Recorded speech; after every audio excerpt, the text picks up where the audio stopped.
that everything in the universe is energy. And energy doesn't come in good and bad, and it doesn't come in right and wrong. It comes in high and low, and it comes in fast and slow. And that very quickly and very simply, energy moves from low to high. And that energy moves like the world of the solid, which we think of as stationary, is really nothing more than energy that has been slowed down so that it vibrates approximately to the frequency of your senses. So that the reason that your hand appears to be solid is not because it's solid at all, but because your eyes, which observe it, are vibrating at approximately the same frequency as that which you are observing.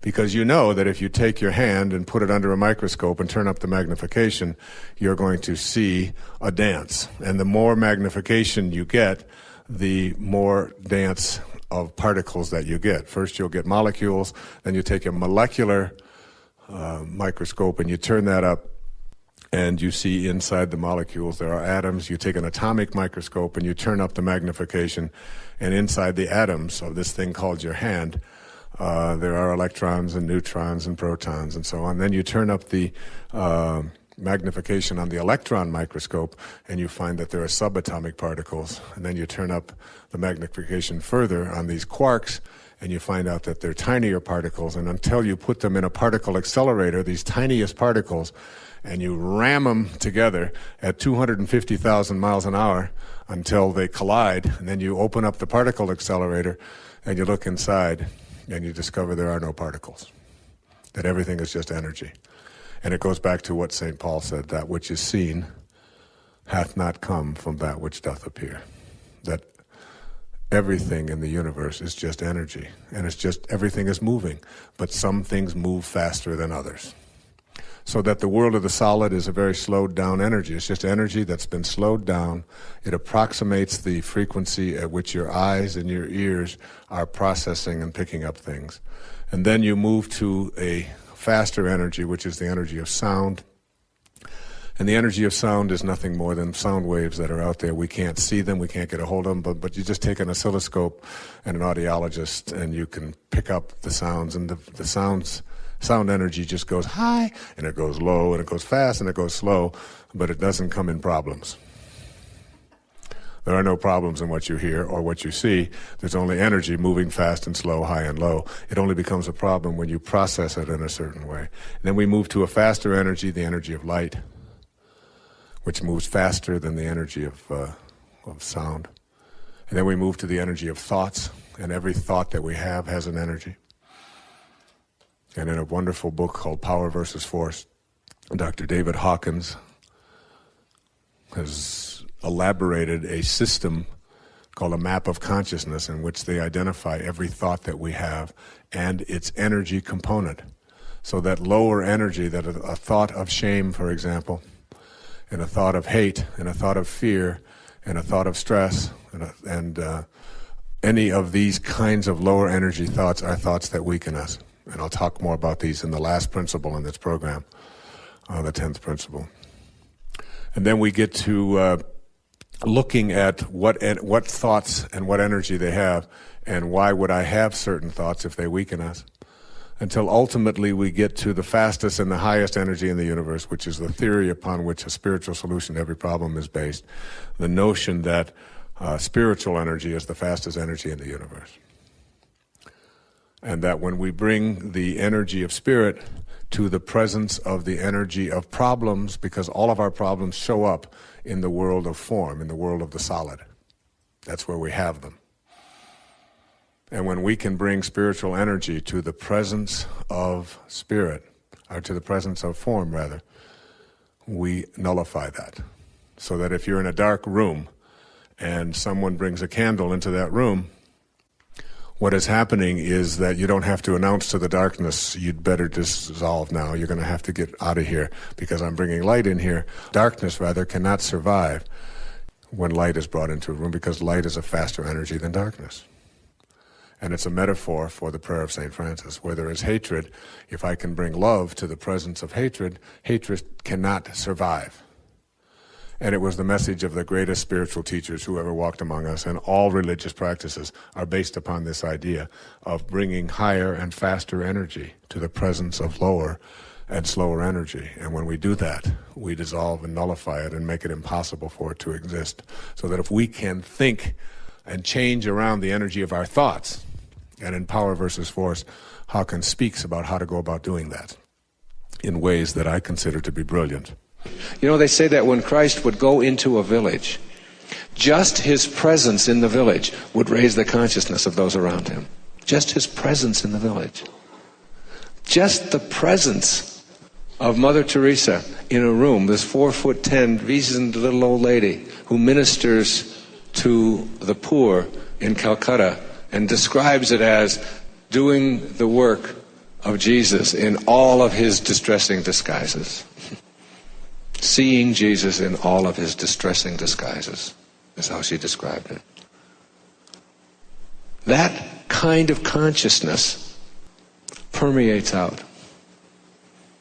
And we can have that when we shift our attention away from what is wrong and the hatred in the world. I mean, I get asked that question over and over again, yes, but what about this, and yes, but what about that? I say, I send out loving energy to every person I see on the street. I don't care what they look like.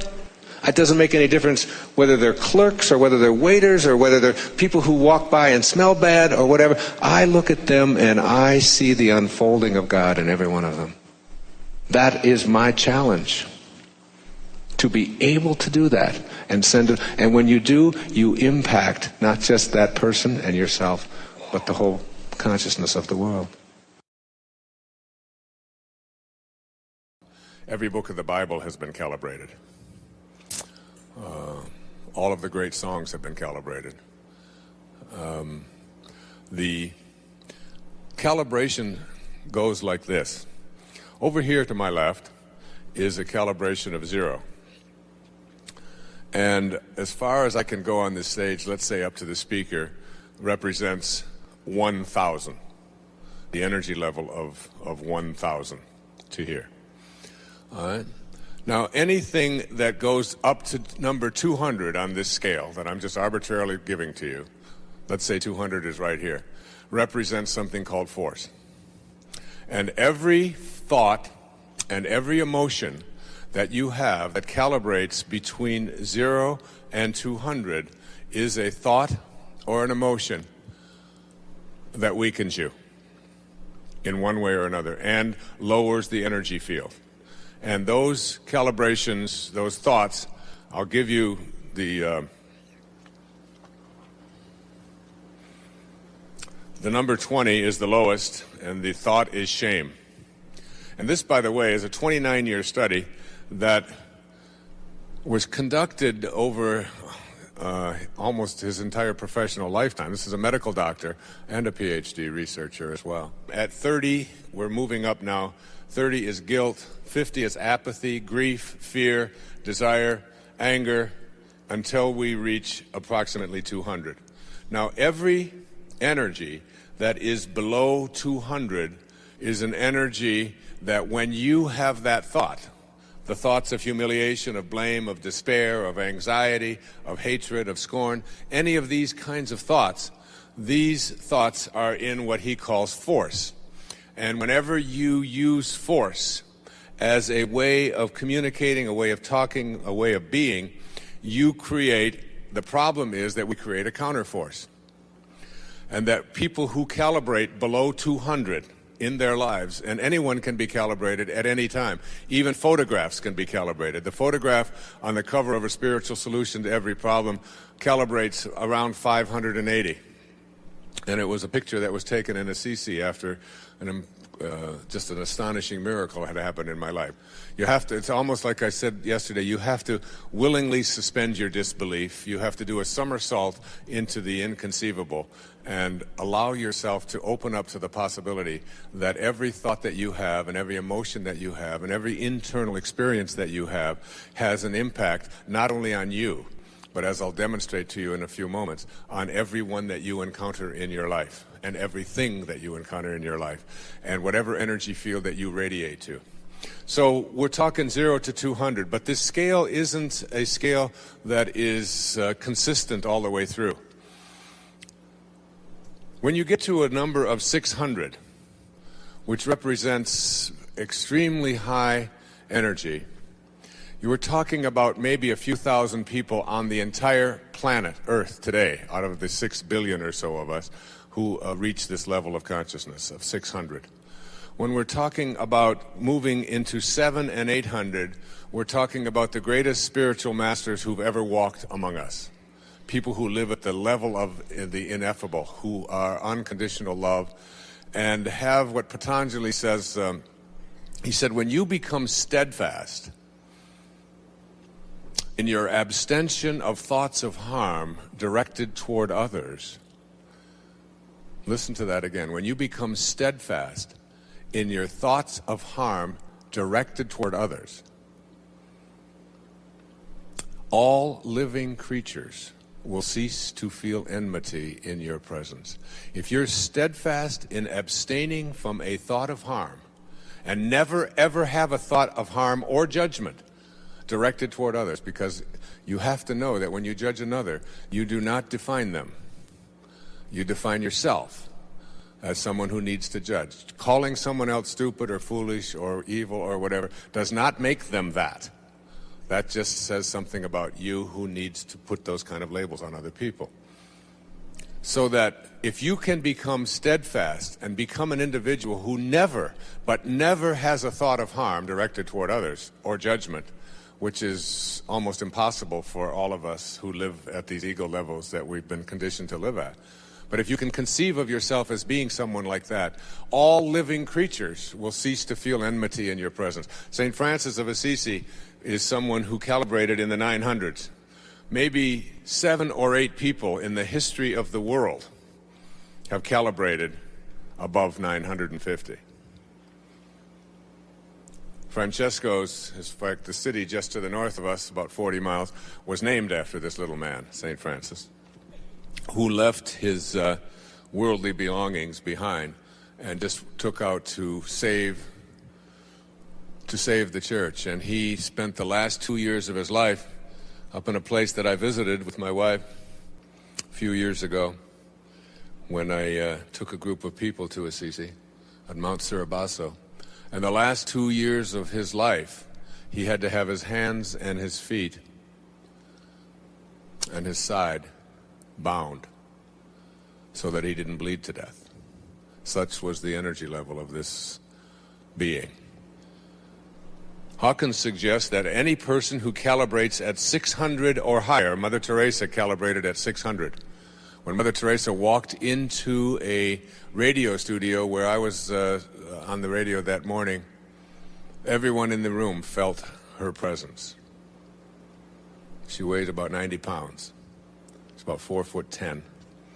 And she radiated out a different kind of an energy. And he suggests in Power versus Force, with his academic and research background, that anyone who can raise their calibration level to the level of 600 or higher, everyone in that energy field is automatically healed. Disease cannot survive when you are around that kind of energy. They said of Jesus, his presence in the village and nothing more would raise the consciousness of those around him. He suggests that only one person in the history of humanity has ever reached this level of 1,000, and that was Jesus of Nazareth.